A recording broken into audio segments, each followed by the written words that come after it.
We have the ability to ensure that all rivers can reach the sea, that lakes stay healthy and floodplains fertile.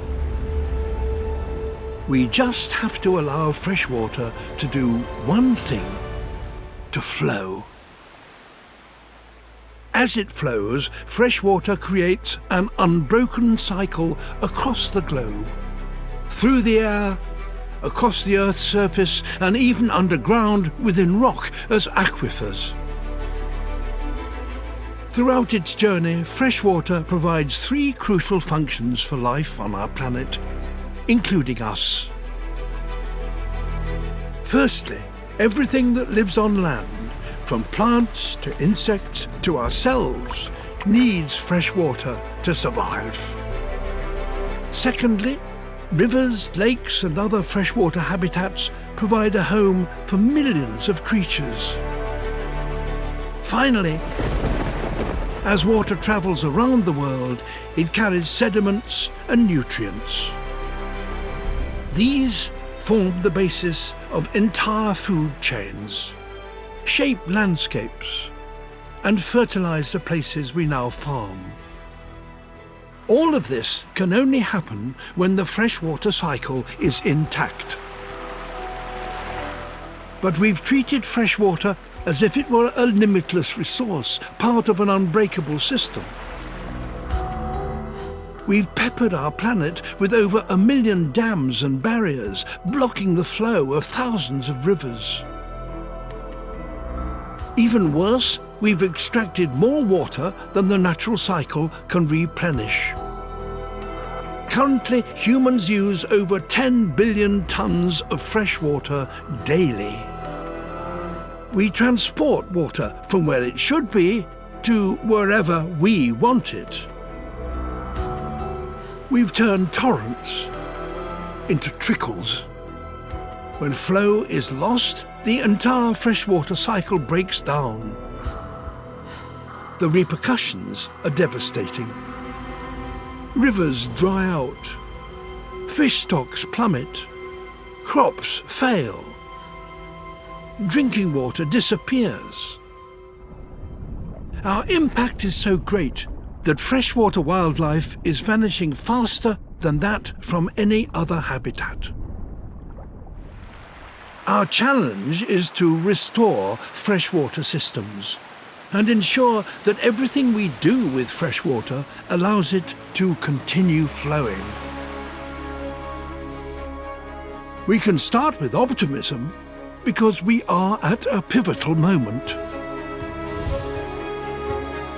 For the first time in history, it's becoming cheaper to use renewable energy like wind and solar than to build mega hydropower dams.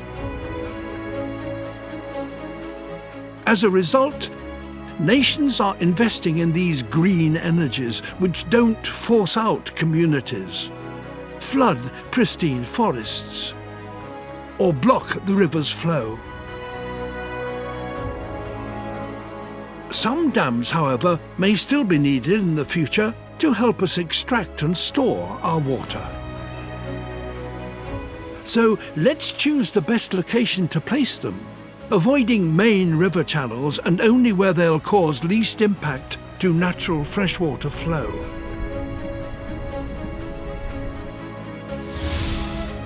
As for our existing dams, wherever they are not functioning or unrepairable or dangerous, we should remove them.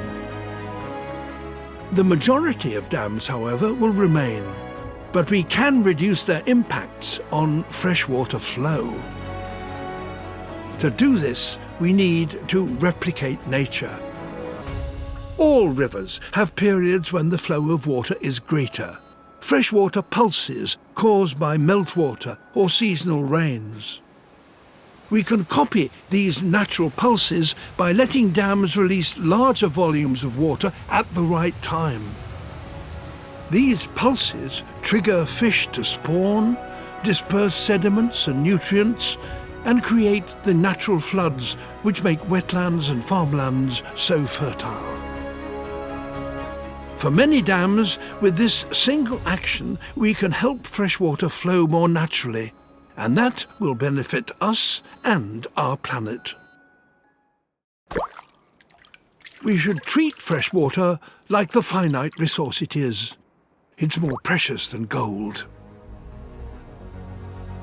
Agriculture and industry, which together use around 90% of all the water we extract, are transforming. Efficient, smart farming can use less water whilst increasing production. We can also choose to plant the right crops in the right place instead of transporting water to where it's scarce. We should ensure that any water we save is returned to the river to safeguard the natural flow.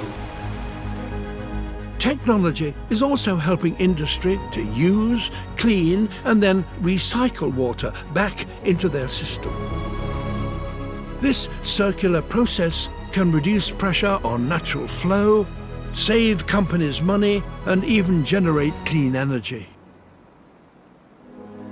We put enormous pressure on our freshwater systems, but they still have the ability to surprise us. Given the opportunity, they can recover faster than we'd ever expected.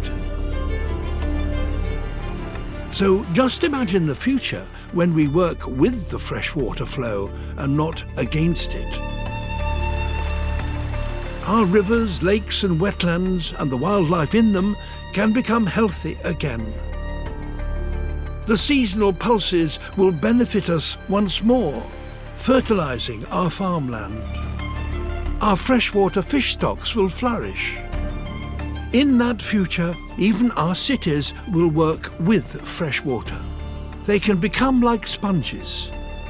By building green walls and roofs, permeable pavements, and by restoring riverbanks and wetlands, we'll help protect cities and the billions of people who live in them against flooding.